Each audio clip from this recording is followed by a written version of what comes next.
शांति। ओम शांति।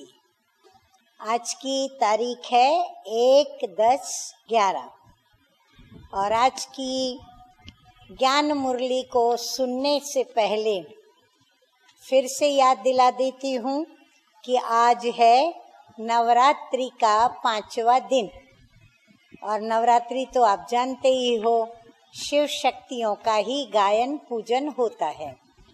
तो यह 5वीं शक्ति के स्मृति में, याद में यह 5वां दिन नवरात्रि का मनाया जा रहा है।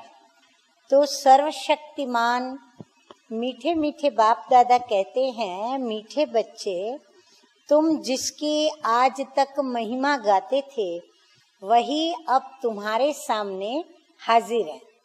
शिव भी हाजिर है और जिन शक्तियों की अभी नवरात्रि के दिनों में पूजा करते वह शक्तियां भी गुप्त रूप में हाजिर है, वही अब सब तुम्हारे सामने हाजिर हैं। इसलिए सदैव खुशी में नाचते रहो, किसी बात का गम न हो। प्रश्न है आज का, पुरुषार्थी बच्चे अपने दिल के अंदर कौन सी जांच अवश्य करेंगे? उत्तर है, अभी तक मुझ आत्मा में कोई छोटा मोटा कांटा तो नहीं है। हाँ, जैसे कांटा चुभता है तो दुख देता है, तो बाबा कहते हैं अपनी चेकिंग करो कि कहीं मेरे अंदर कोई ऐसे स्वभाव संस्कार का कांटा तो नहीं जो मुझे भी दुख दे और अन्य आत्मा को भी दुख दे। काम का कांटा सबसे तीखा है। काम विकार जो है वो कांटा बाबा कहते सबसे तीखा है, तेज है, वो बहुत दुखी करता है, आदि मध्य और अंत। क्रोध का कांटा भी बहुत खराब है। देवताएं क्रोधी नहीं होते, इसलिए मीठे बच्चे कोई कांटा हो तो निकाल दो, अपने आप को घाटे में मत डालो। हाँ, यहाँ बाप का हम बच्चों के ऊपर प्यार और रहम की भावना दिखाई पड़ती है। बाप को रहम पड़ता है कि बच्चे क्रोध करके और अपने को घाटे में न डाले। अच्छा गीत बजा है, तुम मात पिता हम बालक तेरे, तुम्हारी कृपाते सुख घनेरे। धारणा के लिए मुख्य सार है, नंबर 1, अविनाशी बाप से सच्चा सच्चा अविनाशी व्यापार करना है। उस सौदे के साथ इस सौदे में भी समय देना है। जैसे बिजनेस में सौदा करते हैं ना, बाप सौदागर भी है और उस बिजनेस में भी सभी सौदा करते हैं। तो बाबा कहते हैं कि उस सौदे के साथ साथ क्या करो, जो बाप ने सौदा करना सिखलाया है कि हम बाबा से सौदा करें, कखपन दें और लख कमाएं, माना लाखों रुपया की पद्मों की कमाई करें। तो बाबा कहते उसमें भी समय दो। ज्ञान गंगा बन सबको पावन बनाना है। नंबर 2 है, ब्राह्मण जीवन का आधार क्या है? हाँ, ये तो बड़ा सहज और हमारे रोज का, जैसे श्वास लेते हैं वैसा जवाब है उसका जवाब है हाँ। हमारे ब्राह्मण जीवन का आधार मुरली है, जो आप सभी प्यार से सुनते हो।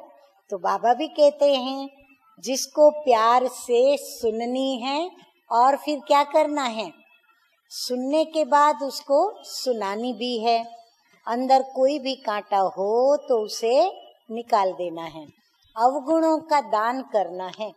वरदान है, समय पर हर गुण व शक्ति को यूज करने वाले अर्थात उसका उपयोग करने वाले अनुभवी मूर्त भव।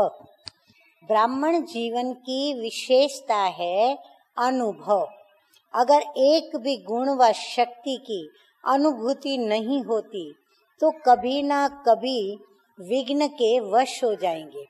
अभी अनुभूति का कोर्स शुरू करो, कभी विघ्न आएगा तो हमें अनुभव याद आएगा, कि पहले भी जब ये विघ्न आया तब मैंने क्या किया, या किसी का अनुभव हमें याद आ जाएगा कि उनको जब ऐसा विघ्न आया तो क्या किया।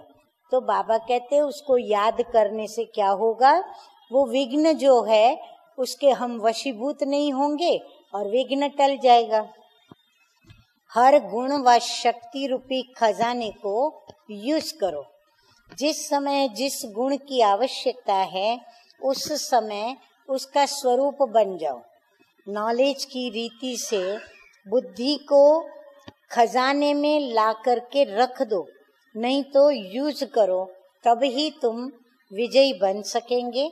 और फिर कौन सा गीत गाना है, वाह रे मैं। हाँ, जब विजयी बन जाएंगे तो खुशी होगी। तो जो विजयी बनता है उनको सब शाबाशी देते हैं, वाह कहते हैं। तो बाबा कहते हैं स्वयं ही स्वयं को कहो वाह रे मैं, तो उसके गीत सदा गाते रहो। अच्छा स्लोगन है आज का, नाजुकपन के संकल्पों को समाप्त कर शक्तिशाली संकल्प रचने वाले ही डबल लाइट रहते हैं। अच्छा, मीठे मीठे सिकिलदे बच्चों प्रति माता पिता बाप दादा का याद प्यार और गुड मॉर्निंग। रूहानी बाप की रूहानी बच्चों को नमस्ते। रूहानी बच्चों का रूहानी बाप दादा को याद प्यार, गुड मॉर्निंग और नमस्ते नमस्ते। ओम शांति, ओम शांति।